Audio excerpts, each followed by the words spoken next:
Dans les vastes plaines dorées de la savane africaine, où le soleil brûlant embrasse l'horizon infini, une bataille inattendue se prépare. Un lion solitaire, autrefois roi incontesté de son territoire, se retrouve face à une armée de rhinocéros unis par une cause commune. Ce n'est pas une simple lutte pour la survie, mais une confrontation qui redéfinit les règles de la nature. Dans ce monde où la force brute et l'intelligence stratégique s'affrontent, une question demeure. Qui triomphera lorsque le pouvoir et la solidarité s'opposent? Préparez-vous à une histoire où courage, sacrifice et transformation s'entrelacent pour révéler les vérités profondes de la vie sauvage. Le soleil se levait lentement sur la savane, peignant le ciel de nuances d'orange et de pourpre.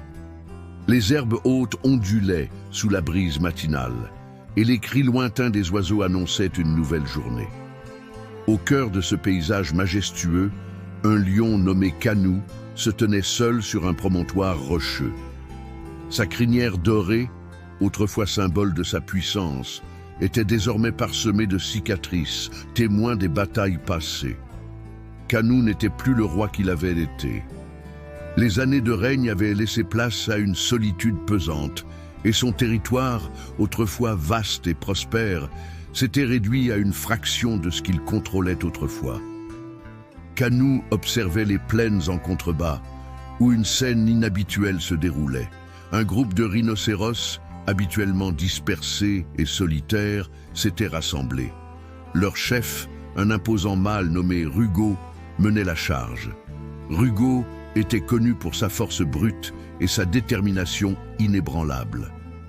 Mais ce qui frappait Kanou, c'était l'unité de ce groupe. Les rhinocéros, d'ordinaire indépendants, semblaient animés par une cause commune. Ils se déplaçaient en formation, leurs pas lourds résonnant comme un tambour de guerre. Kanou sentit une tension dans l'air, une énergie qu'il n'avait jamais ressentie auparavant. Il savait que quelque chose d'important se préparait, quelque chose qui allait bouleverser l'équilibre fragile de la savane. Mais il ne pouvait pas encore deviner à quel point cette confrontation allait changer sa vie. Alors qu'il continuait à observer, un souvenir douloureux refit surface. Il se revoyait, jeune et invincible, chassant sans pitié pour protéger son territoire. Il se souvenait des rhinocéros qu'il avait affrontés, des batailles qu'il avait gagnées grâce à sa ruse et à sa force. Mais aujourd'hui, il n'était plus ce lion. Il était fatigué, seul, et confronté à une menace qu'il ne comprenait pas encore. Le vent changea de direction, portant avec lui l'odeur des rhinocéros. Kanou se redressa, ses muscles tendus. Il savait qu'il devait agir, mais il ignorait encore comment. La savane, avec ses règles impitoyables, allait bientôt exiger de lui une décision qui définirait son avenir. Le soleil atteignait son zénith, et la chaleur pesante de la savane semblait ralentir chaque mouvement. Kanou, toujours perché sur son promontoire, observait avec une attention accrue le groupe de rhinocéros qui avançait méthodiquement à travers les plaines. Leur formation était impressionnante. Les plus grands et les plus robustes formaient un cercle protecteur autour des plus jeunes et des plus vulnérables. Cette organisation, inhabituelle pour une espèce connue pour son individualisme, intriguait profondément le lion. Kanou savait que quelque chose d'inhabituel se tramait. Les rhinocéros n'agissaient jamais ainsi sans raison. Était-ce une réponse à une menace extérieure, une rébellion contre les prédateurs de la savane, ou peut-être une tentative de redéfinir leur place dans cet écosystème impitoyable? Ces questions tournaient dans l'esprit du lion, mais il n'avait pas encore de réponse. Ce qu'il savait, c'est que leur présence massive sur son territoire représentait un défi direct à son autorité, même si cette autorité s'était érodée avec le temps. Alors qu'il descendait lentement de son perchoir pour s'approcher discrètement du groupe, Kanou sentit une tension croissante dans l'air. Les rhinocéros semblaient sur leur garde, leurs oreilles pivotant dans toutes les directions, leurs narines flairant l'air à la recherche de danger. Rugo, le chef imposant, se tenait à l'avant, ses yeux perçants balayant l'horizon. Il était clair que ce n'était pas un simple déplacement de troupeau. C'était une marche organisée, une déclaration silencieuse mais puissante. Kanu s'arrêta à une distance prudente, caché derrière un bosquet d'acacias. Il observa en silence, ses muscles tendus, prêts à réagir au moindre signe de danger. Mais ce qu'il vit le surprit. Un jeune rhinocéros, probablement né il y a à peine quelques mois, trébucha sur une racine et tomba lourdement au sol. Immédiatement, 2 adultes se détachèrent du groupe pour l'aider à se relever. L'un d'eux frotta doucement son museau contre le petit, comme pour le rassurer, tandis que l'autre se plaçait en position défensive, surveillant les alentours. Ce moment de tendresse et de solidarité frappa Kanu en plein cœur. Il se souvenait de ses propres petits, de ces jours où il veillait sur eux avec une vigilance féroce. Mais ces souvenirs étaient désormais teintés de douleur. Ses lionceaux avaient grandi et quitté son territoire, et il n'avait plus personne à protéger. Cette solitude, qu'il avait toujours considérée comme une force, commençait à peser sur lui. Alors qu'il continuait à observer, un bruit soudain brisa le silence. Un groupe de hyènes, attirées par l'odeur des rhinocéros, apparut à l'horizon. Elles étaient nombreuses, leur rire sinistre résonnant dans l'air chaud. Kanu savait que les hyènes n'attaqueraient pas un groupe aussi imposant de rhinocéros, mais leur présence ajoutait une tension supplémentaire à la scène. Les rhinocéros se regroupèrent immédiatement, formant un cercle protecteur autour des plus jeunes. Rugo, à l'avant, gratta le sol de son sabot, prêt à charger si nécessaire. Kanu sentit une montée d'adrénaline. Il savait que c'était le moment de tester la force de ce groupe. S'ils étaient capables de repousser les hyènes, cela prouverait qu'ils représentaient une véritable menace pour lui et pour l'équilibre de la savane. Mais une partie de lui, une partie qu'il n'avait pas ressentie depuis longtemps, espérait qu'il réussirait. Il voulait voir jusqu'où leur solidarité pouvait les mener. Les hyènes s'approchèrent lentement, leurs yeux brillants fixés sur les jeunes rhinocéros. Leur chef, une femelle au pelage marqué par d'innombrables cicatrices, s'avança en premier, ses crocs découverts dans un sourire menaçant. Mais avant qu'elle ne puisse faire un pas de plus, Rugo chargea. Sa masse imposante et sa vitesse surprenante firent fuir les hyènes en un instant. Elles reculèrent, hésitantes, avant de disparaître dans les hautes herbes, leur rire se dissipant peu à peu. Kanu, toujours caché, sentit un mélange d'admiration et de crainte. Ces rhinocéros n'étaient pas seulement unis, ils étaient puissants, déterminés et prêts à tout pour protéger les leurs. Pour la première fois depuis longtemps, Kanu se sentit vulnérable. Il comprit que s'il voulait conserver son territoire et son statut, il devrait affronter ce groupe d'une manière qu'il n'avait jamais envisagée auparavant. Mais une autre pensée, plus profonde, commença à germer en lui. Et si, au lieu de les combattre, il pouvait apprendre d'eux? Et si leur solidarité pouvait lui enseigner quelque chose sur sa propre existence, sur ce qu'il avait perdu et sur ce qu'il pouvait encore retrouver? Cette idée, bien que nouvelle et inconfortable, s'enracina dans son esprit alors qu'il retournait lentement vers son repère, laissant les rhinocéros derrière lui. La nuit tombait sur la savane, enveloppant le paysage d'un voile d'obscurité parsemé d'étoiles scintillantes. Kanu, allongé sur un rocher surélevé, observait la lune qui baignait les plaines d'une lumière argentée. Les événements de la journée tournaient en boucle dans son esprit. Il ne pouvait s'empêcher de repenser à la solidarité des rhinocéros, à leur capacité à se protéger mutuellement face aux dangers. Cela contrastait violemment avec sa propre solitude, une solitude qu'il avait autrefois embrassée comme un symbole de sa force, mais qui, aujourd'hui, lui semblait être une faiblesse. Pourtant, Kanu n'était pas prêt à abandonner son territoire. Il savait que les rhinocéros représentaient une menace croissante, mais il sentait aussi qu'il y avait quelque chose de plus profond à comprendre dans leur comportement. Cette nuit-là, il prit une décision. Il allait les observer de plus près, apprendre leur stratégie, comprendre leur unité. Peut-être que cela lui donnerait un avantage dans une confrontation inévitable. Mais au fond de lui, une autre pensée, plus subtile, commençait à émerger. Et si cette observation lui permettait de redécouvrir une partie de lui-même qu'il avait perdue? Le lendemain, Canu suivit discrètement le groupe de rhinocéros. Il resta à bonne distance, utilisant les hautes herbes et les ombres des arbres pour se cacher. Les rhinocéros continuaient leur progression méthodique à travers la savane, s'arrêtant parfois pour se nourrir ou se reposer. Chaque mouvement semblait calculé, chaque membre du groupe jouant un rôle précis. Les plus jeunes étaient toujours entourés par les adultes, et Rugo, le chef, veillait constamment à leur sécurité. Au fil des jours, Canu commença à remarquer des détails qu'il n'avait jamais pris le temps d'observer auparavant. Il vit comment les rhinocéros communiquaient entre eux, utilisant des grognements, des souffles et des mouvements subtils pour transmettre des messages. Il remarqua aussi leur patience, leur capacité à attendre le bon moment pour agir plutôt que de se précipiter. Ces qualités, bien que différentes de celles d'un prédateur comme lui, étaient tout aussi impressionnantes. Mais ce qui frappa le plus Canu, ce fut un événement particulier. Un soir, alors que le groupe s'était arrêté près d'un point d'eau, un jeune rhinocéros s'éloigna un peu trop du cercle protecteur. Une lionne solitaire, probablement affamée, surgit des buissons, ses yeux fixés sur le petit. Avant que Canu ne puisse réagir, Rugo intervint. Il se plaça entre la lionne et le jeune rhinocéros, son corps massif bloquant toute tentative d'attaque. La lionne hésita, grogna, puis recula lentement avant de disparaître dans l'obscurité. Ce moment réveilla quelque chose en Canu.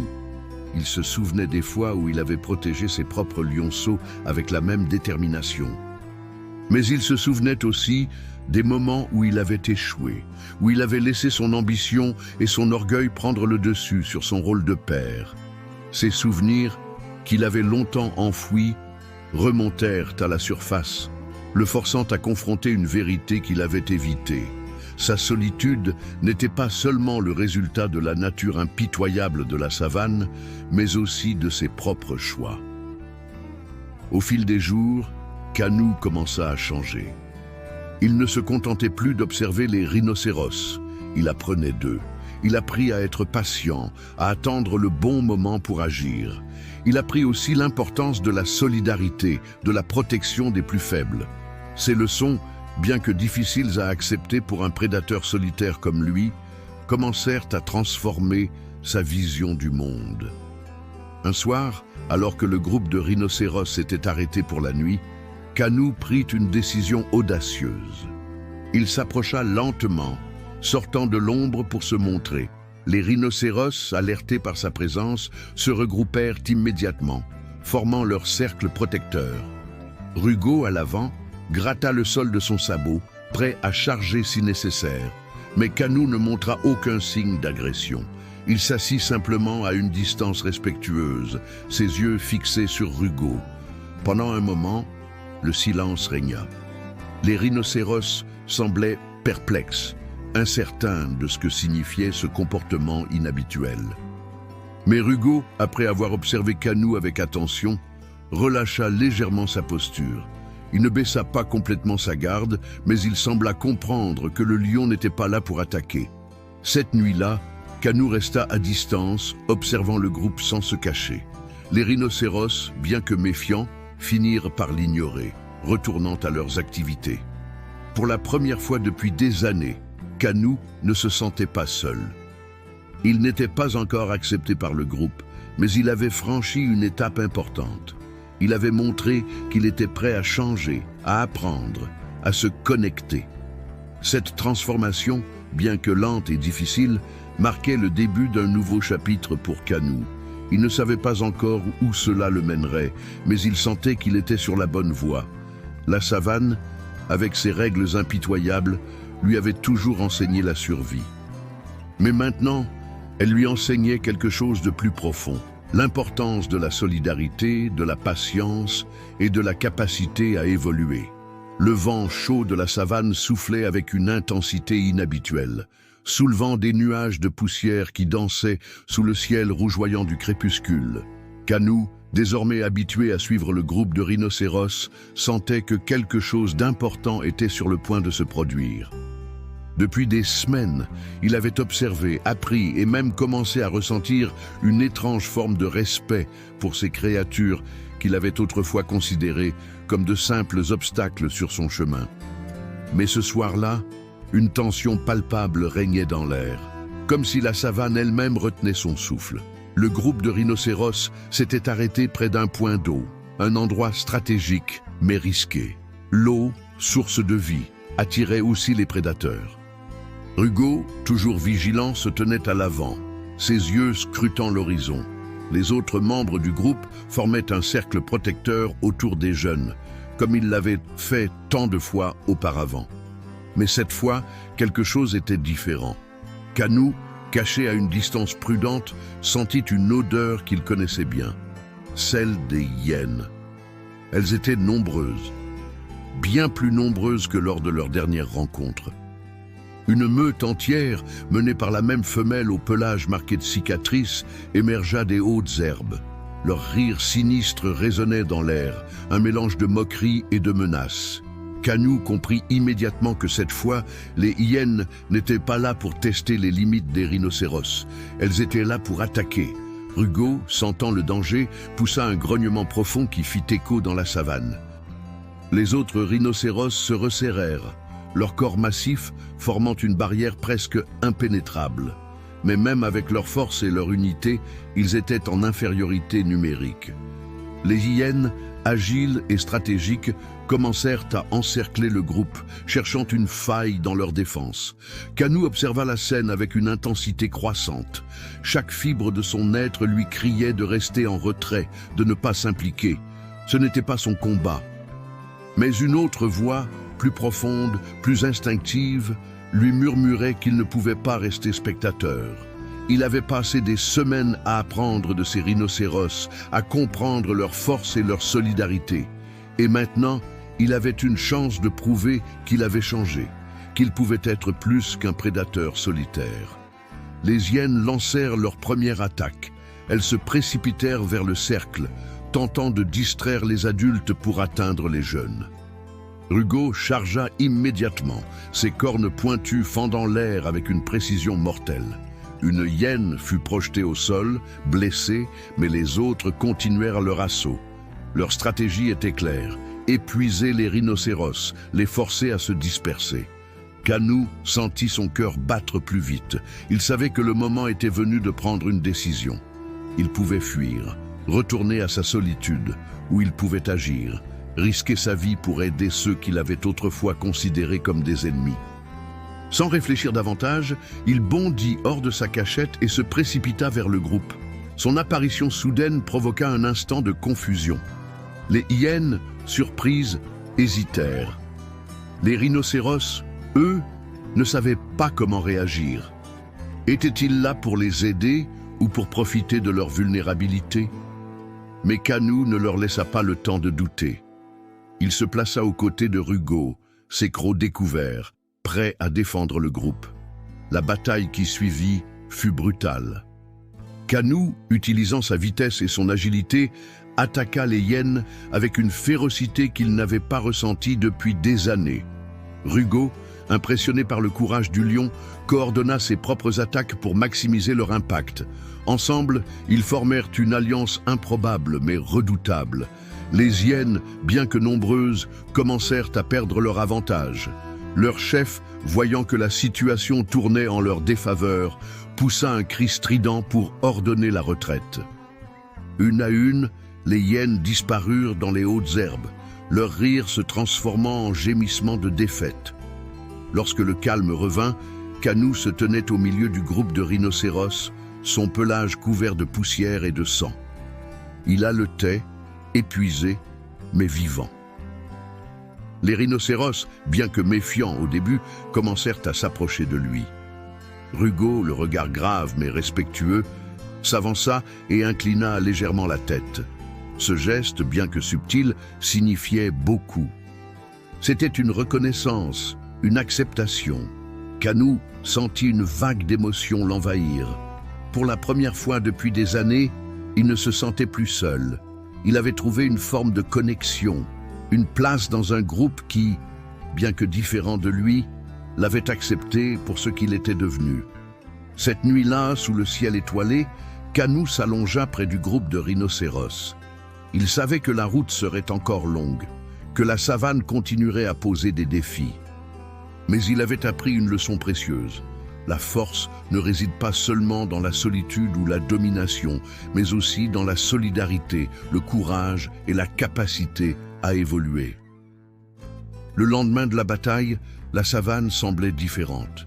Le soleil se levait doucement, projetant une lumière dorée sur les plaines encore marquées par les traces du combat de la veille. Les herbes écrasées, les empreintes profondes des rhinocéros et les quelques plumes laissées par les hyènes témoignaient de l'intensité de l'affrontement. Mais au milieu de ce paysage marqué par la violence, une nouvelle dynamique avait émergé, une transformation subtile mais puissante. Kanou se tenait à l'écart, observant le groupe de rhinocéros qui s'était rassemblé près d'un point d'eau. Ils semblaient plus unis que jamais, leur solidarité renforcée par l'épreuve qu'ils avaient traversée ensemble. Rugo, le chef imposant, veillait sur les siens avec une vigilance accrue, mais son regard se posait de temps à autre sur Kanou, comme pour reconnaître la contribution inattendue du lion à leur survie. Pour Kanou, cette reconnaissance était à la fois une victoire et une révélation. Pendant des années, il avait cru que la solitude était la clé de sa survie, que sa force résidait dans son indépendance et sa capacité à dominer. Mais cette bataille et les semaines passées à observer les rhinocéros lui avaient appris une vérité différente.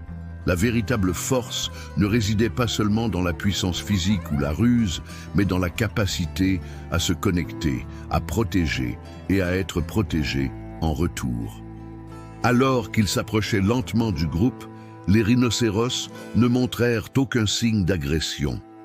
Ils le regardèrent avec une curiosité mêlée de respect, comme s'ils comprenaient que Kanou n'était plus le prédateur qu'il avait été. Rugo, fidèle à son rôle de leader, s'avança pour rencontrer le lion. Pendant un moment, ils se regardèrent en silence, deux figures imposantes de la savane, autrefois ennemies, maintenant liées par une expérience commune. Rugo poussa un souffle profond, un son grave qui résonna dans l'air calme du matin. Ce n'était pas une menace, mais une sorte de salut, une reconnaissance de l'effort de Kanou.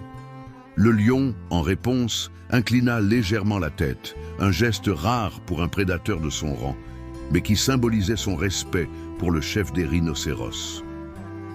Ce moment, bien que bref, marqua un tournant.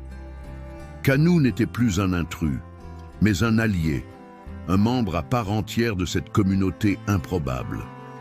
Les jours suivants, Kanou continua de rester près du groupe. Il ne chassait plus sur leur territoire, préférant s'éloigner pour trouver sa nourriture. Mais il revenait toujours, attiré par cette nouvelle dynamique qui lui apportait un sentiment de paix qu'il n'avait pas connu depuis des années. Les rhinocéros, bien qu'encore prudents, commencèrent à s'habituer à sa présence.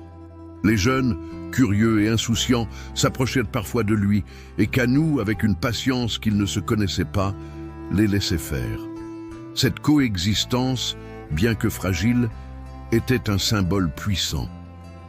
Elle montrait que même dans un monde régi par des règles impitoyables, où la survie dépendait souvent de la domination et de la force brute, il était possible de trouver un équilibre, une harmonie.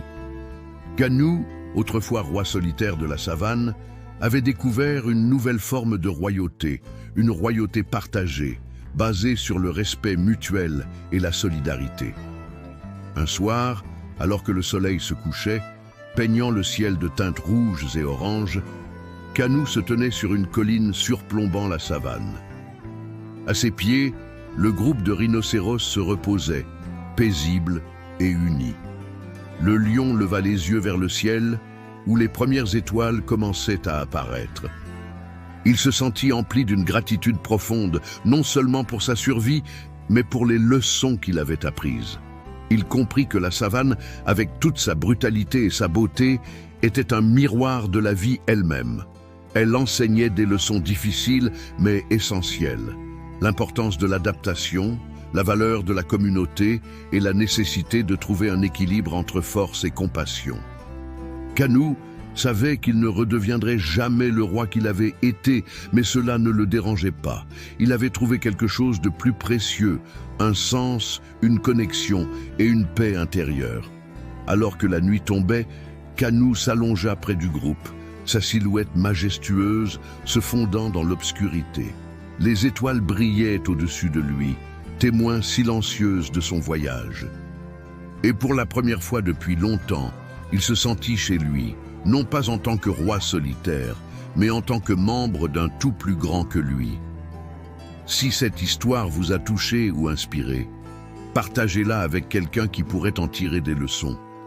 Dites-moi dans les commentaires ce qui vous a le plus marqué, la transformation de Canut, la solidarité des rhinocéros, ou peut-être la leçon que la nature nous enseigne sur la vie.